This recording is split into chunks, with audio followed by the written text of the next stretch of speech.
وقال لهم نبيهم إن آية ملكه أن يأتيكم التابوت فيه سكينة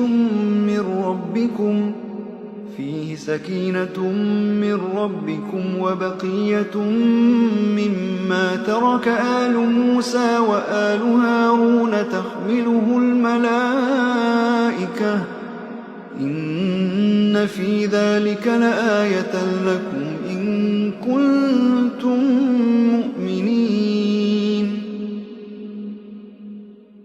ثم أنزل الله سكينته على رسوله وعلى المؤمنين وأنزل جنودا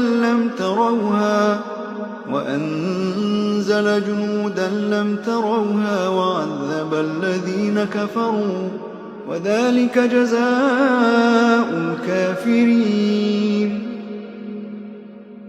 إلا تنصروه فقد نصره الله إذ أخرجه الذين كفروا ثاني اثنين إذ هما في الغار إذ يقول لصاحبه لا تحزن إن الله معنا فأنزل الله سكينته عليه وأيده بجنود لم تروها وجعل كلمة الذين كفروا السفلى وكلمة الله هي العليا والله عزيز حكيم. هو الذي أنزل السكينة في قلوب المؤمنين ليزدادوا إيمانا مع إيمانهم ولله جنود السماوات والأرض وكان الله عليما حكيما.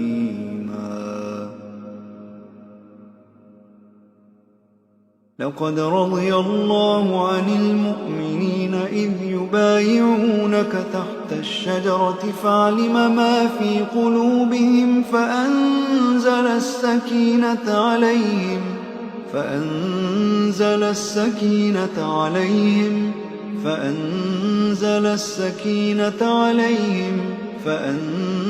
السكينة عليهم وأثابهم فتحا قريبا. إذ جعل الذين كفروا في قلوبهم الحمية حمية الجاهلية فأنزل الله سكينته على